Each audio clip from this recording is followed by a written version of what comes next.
Rich Dad's Guide to Investing by Robert T. Kiyosaki. Picture yourself at 12 years old, bare feet sinking into warm Hawaiian sand. Waves lap gently at your toes while you walk beside your best friend and his father, a man who's become like a second dad to you. He's gesturing toward a massive 10-acre piece of oceanfront property, one of the most stunning and valuable parcels in your entire town. Then he drops a casual bombshell. He just bought it. Your brain does a backflip trying to process this. This man, your rich dad, earns less than your own father, a highly paid government official. Your poor dad couldn't even dream of affording land like this. So you gather your courage and ask the question that will reshape your entire life. How can you afford to buy this when my dad can't? Rich Dad drapes his arm around your shoulder, a warm smile crossing his face as he shares a secret that forms the bedrock of how wealthy people build their fortunes. I can't afford to buy this land either, he says, but my business can. That single sentence sparked an education you'll never find in any classroom. It's the foundation of Rich Dad's Guide to Investing by Robert T. Kiyosaki, a book that reveals exactly what the wealthy invest in that the poor and middle class simply don't.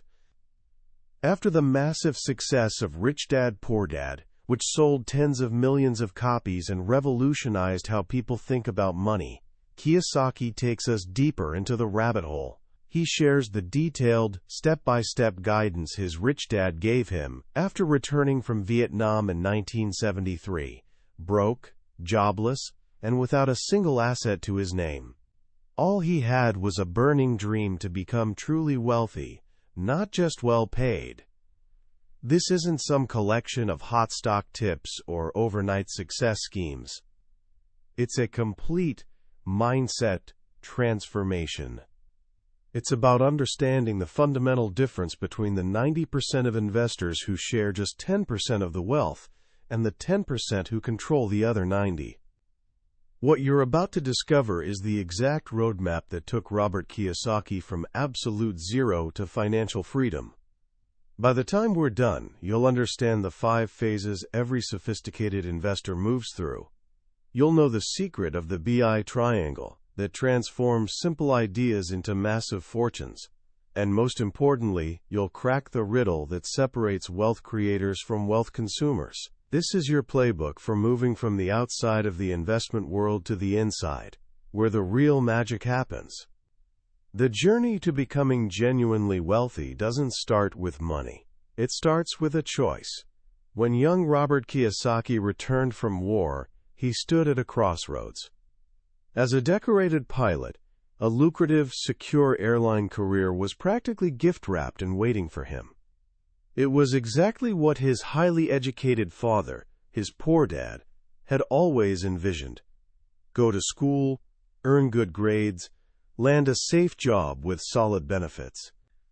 The classic security-first path. But Robert had also spent his childhood absorbing a completely different philosophy from his rich dad, who taught him that life wasn't about finding jobs, but creating them.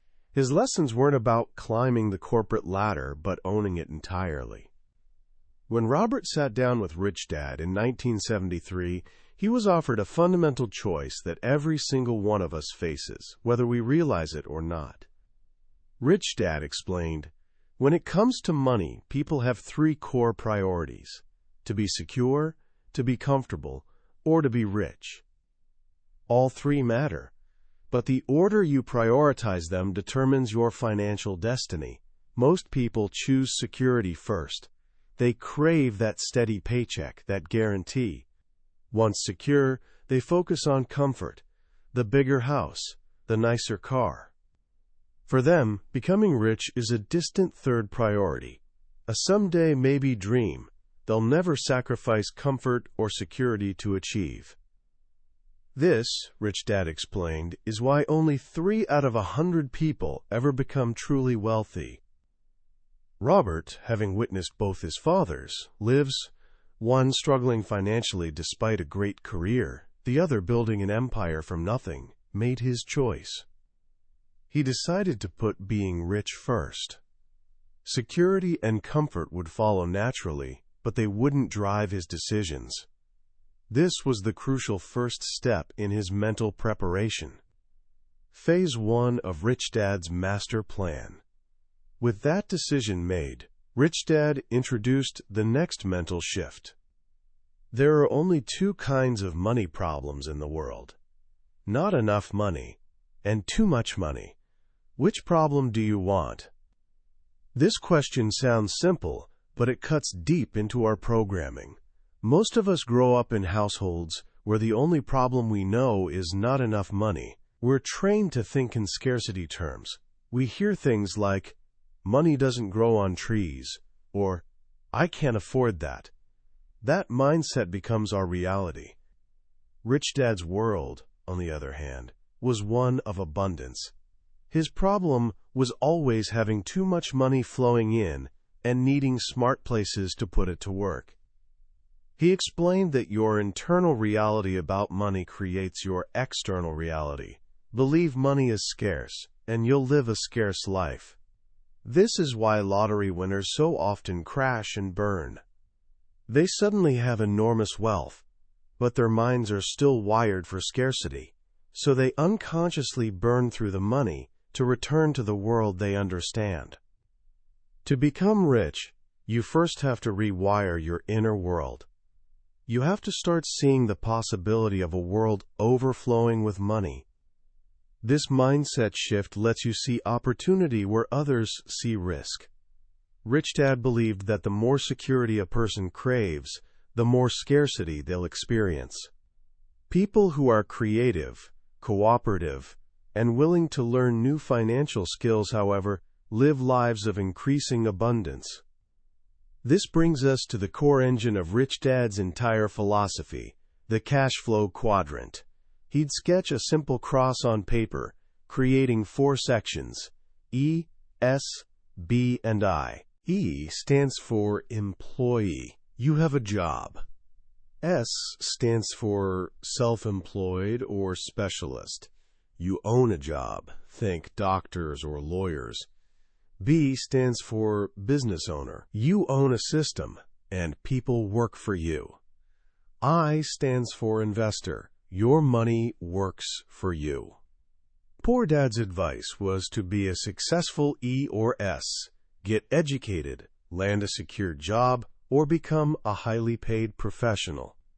But Rich Dad's guidance pointed in an entirely different direction. He said the path to true wealth lies on the right side of the quadrant, in the B and I sections. Why? Because the rules are completely different there, especially the tax rules. The poor and middle class work for money, Rich Dad would say. The rich have their money work for them. The B and I quadrants are where you learn how to do that. But here's the problem. Our school system is designed almost exclusively to train people for the E and S quadrants. We learn to be good employees, but never learn how to be business owners or investors. This is why, when Robert came home from war with a few $1,000s saved, he eagerly asked to invest alongside his Rich Dad. "Can I invest with you?" The room went silent. Rich Dad and his son Mike looked uncomfortable.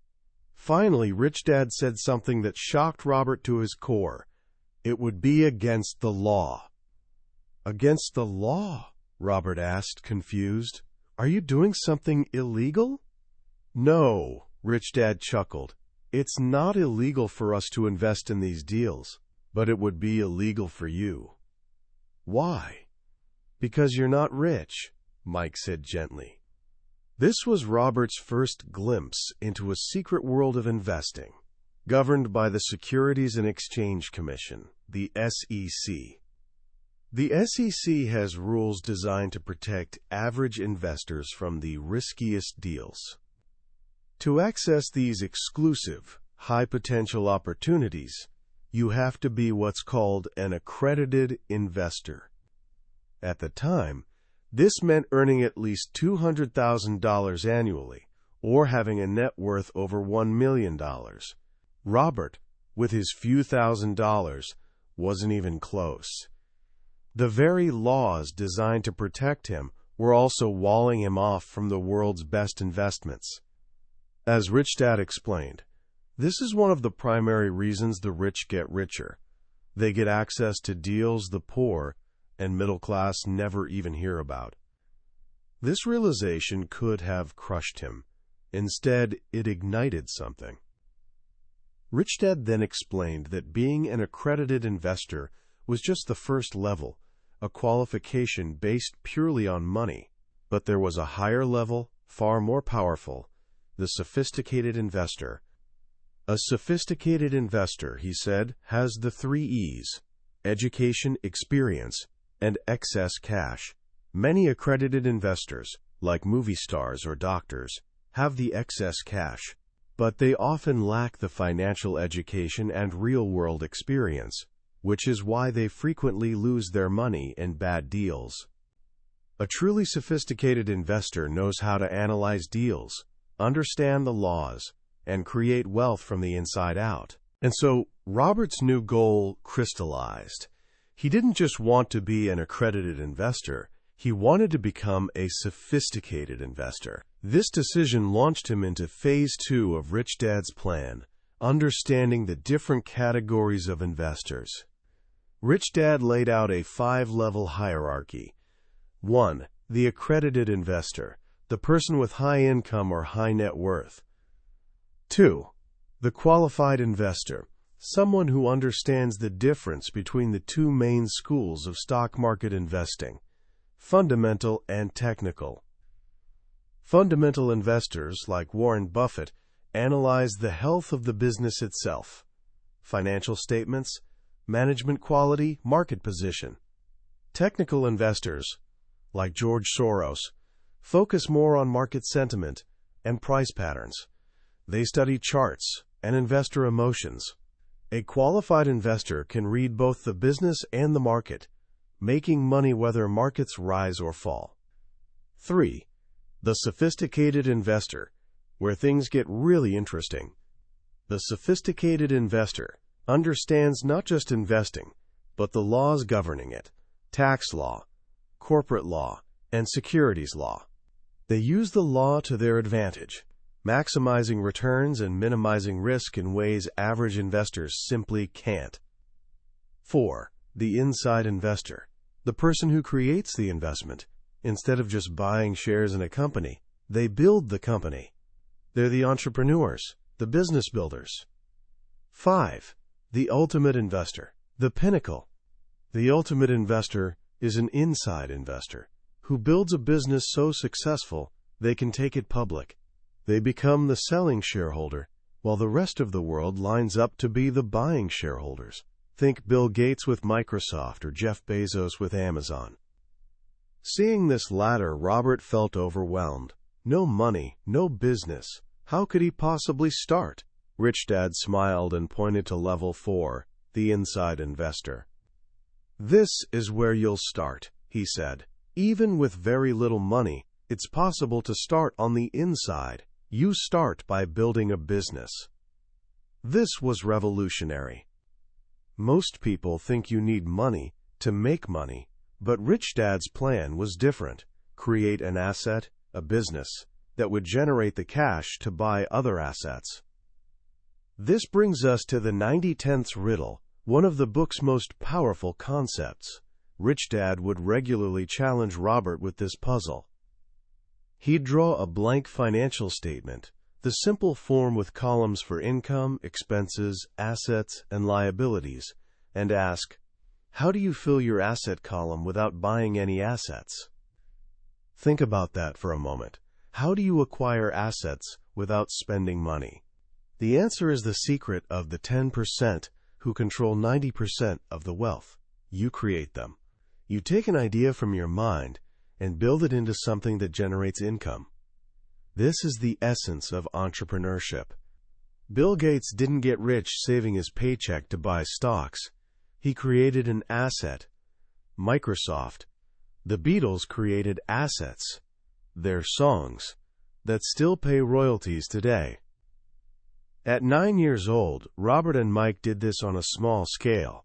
Rich Dad made them work for free, forcing them to figure out how to make money.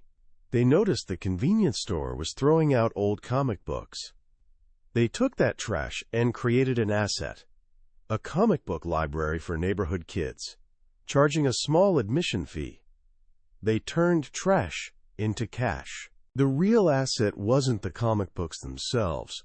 It was the idea, the system they built around them. This is the power of the B quadrant. And to harness this power, you need a blueprint. This is where we enter phase 3, how to build a strong business. Rich Dad taught Robert that every successful business is built on a structure he called the BI triangle. This is the framework that gives an idea the strength to become a real wealth-generating asset. The BI triangle has 8 key components. It all starts with the mission. A business built only to make money is weak. A strong business has a mission that's both spiritual and commercial.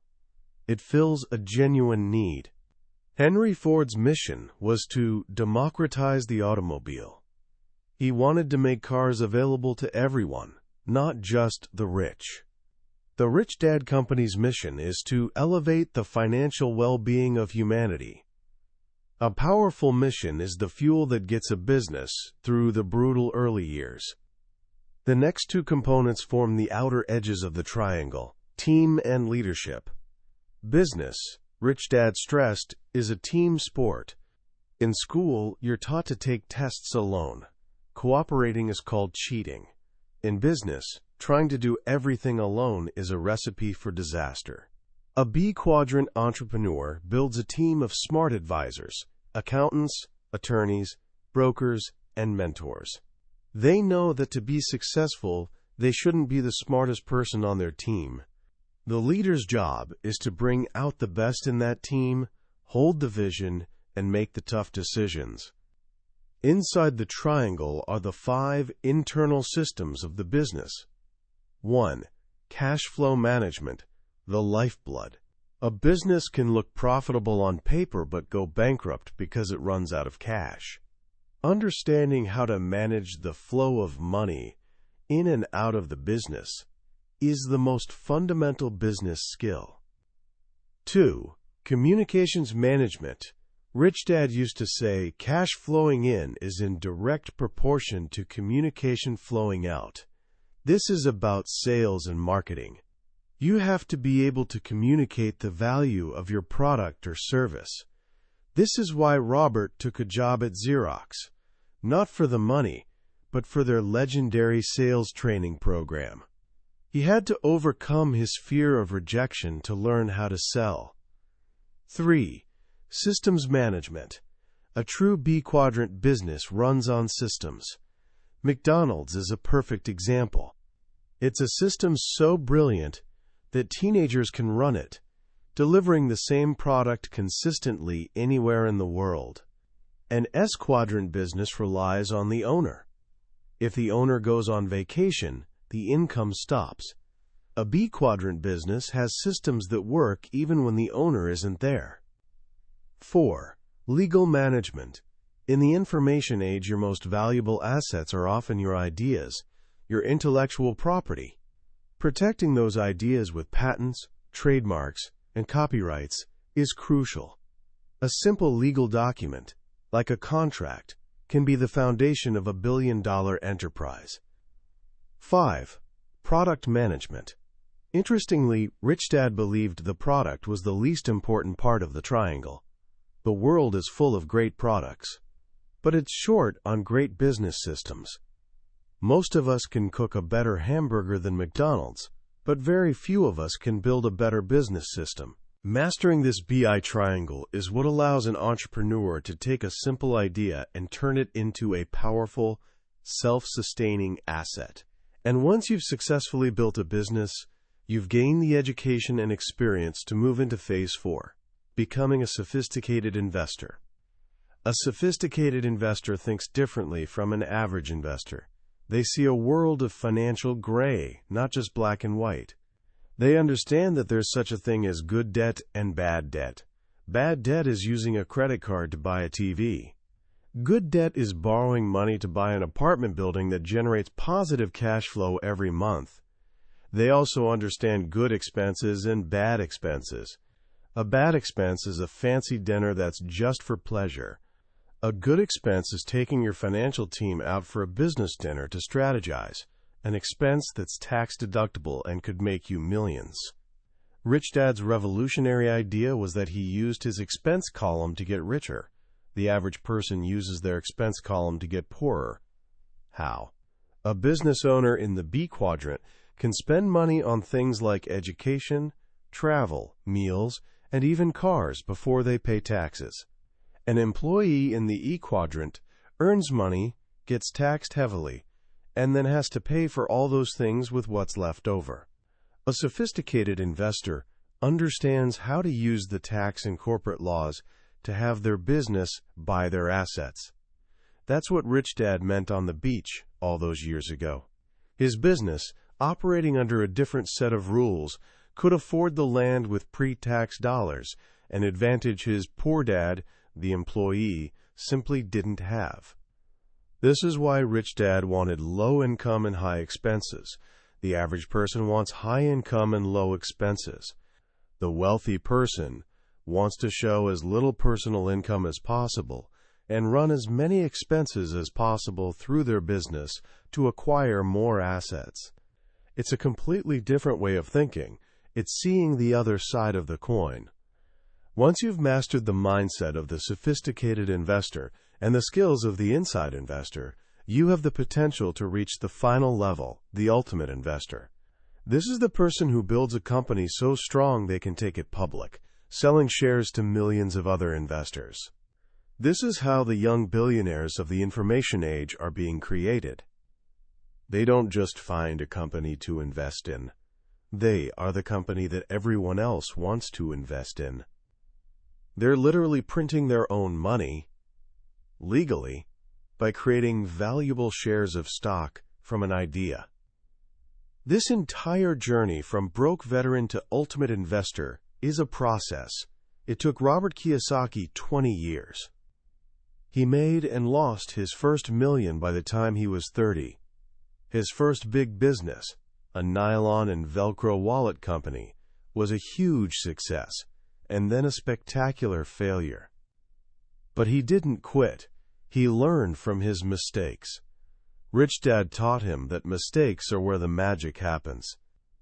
Thomas Edison failed 10,000 times before he invented the light bulb. If he'd been an employee, he would have been fired. As an entrepreneur, his failures were just steps on the path to success. The final piece of the puzzle, Phase 5, is perhaps the most profound, giving it back. Rich Dad was a quiet but massive philanthropist. He believed that true wealth came with a responsibility to contribute to society. He said, "The more people I serve, the richer I become."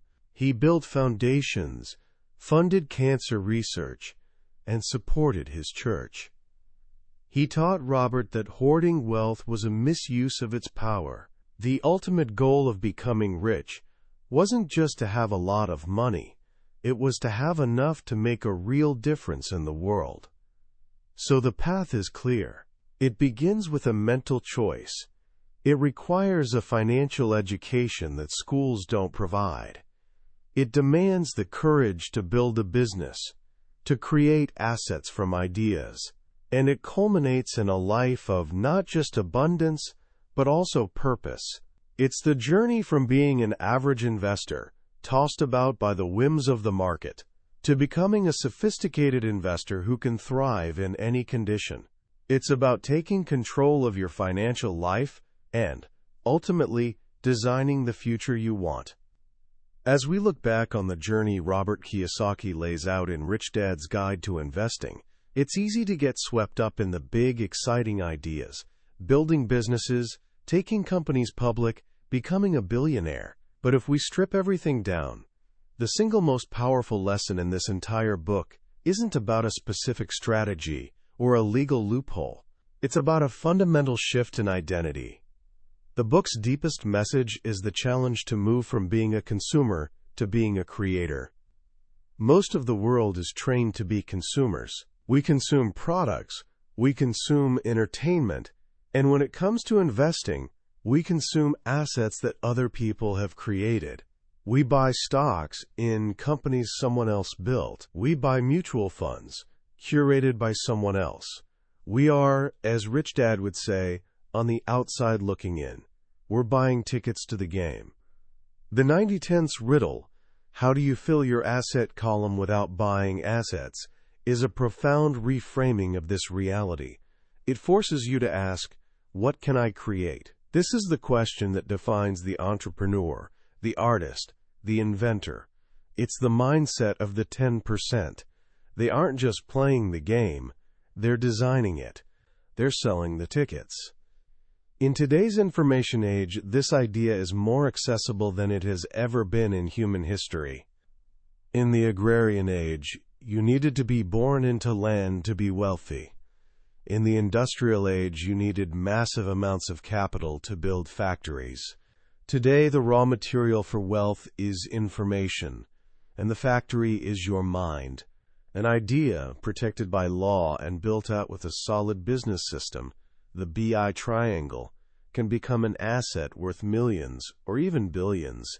You don't need permission. You don't need a fancy degree. You need vision, courage, and a willingness to learn from your mistakes. This is why Kiyosaki's work is so enduring. It's not just about getting rich. It's about empowerment. It's about realizing that you don't have to be a passive participant in the economy, hoping your retirement account will be enough. You can be an active creator. So what can you do right now to start applying these lessons? Here are 3 simple, practical actions inspired by the book. First, make a conscious choice. Take a quiet moment and ask yourself Rich Dad's foundational question. What is my financial priority? Is it to be secure, to be comfortable, or to be rich? Be honest with yourself. There's no right or wrong answer, but knowing your true priority will bring incredible clarity to all your future financial decisions. Second, start your financial education today. Don't be intimidated. You don't need an MBA. Start with the vocabulary. Learn one new financial term each week. What is a PE ratio? What is cash flow? What's the difference between an asset and a liability in the way Rich Dad defines them? Words shape our reality. By expanding your financial vocabulary, you begin to see the world through an investor's eyes. And third, consider starting a small, part-time business. And here's the key. Do it not for the money, but for the education. The goal isn't to get rich overnight. The goal is to learn. Start a small online store, join a network marketing company with good training, or turn a hobby into a small service. The experience you'll gain in sales, in communication, in managing cash flow, in facing rejection and overcoming it is the most valuable real-world MBA you could ever get. It's in the process of building something, even something small, that you'll discover your entrepreneurial spirit. Ultimately, Rich Dad's Guide to Investing is a call to action. It's a challenge to stop being average, to stop thinking like an employee, and to start thinking like an owner. It's a reminder that wealth isn't just about accumulating money. It's about developing the mindset and the skills to create value in the world. And that is a journey worth taking. We've covered some incredible ground today, exploring the core ideas of Rich Dad's Guide to Investing by Robert Kiyosaki. But a summary, no matter how detailed, is like looking at a map of a beautiful country. The map can show you the landmarks, but it can never replace the experience of actually walking the trails, meeting the people, and breathing the air. The real magic of a book like this happens in the quiet moments of reading, when a particular story or a simple phrase connects with you in a way you didn't expect. This summary is your map. If anything we've talked about today has sparked your curiosity or resonated with your ambitions, I encourage you to take the next step. Grab a copy of the book, because reading it isn't just about learning, it's an experience that can genuinely change the way you see your financial future. You can find a link to the book in the description below. Also, if you found this journey valuable, please take a moment to click that like button and subscribe to our channel. It tells us we're on the right track, and it ensures you won't miss our next deep dive into another life-changing book from the Billionaire's Bookshelf. Let's keep growing and learning together.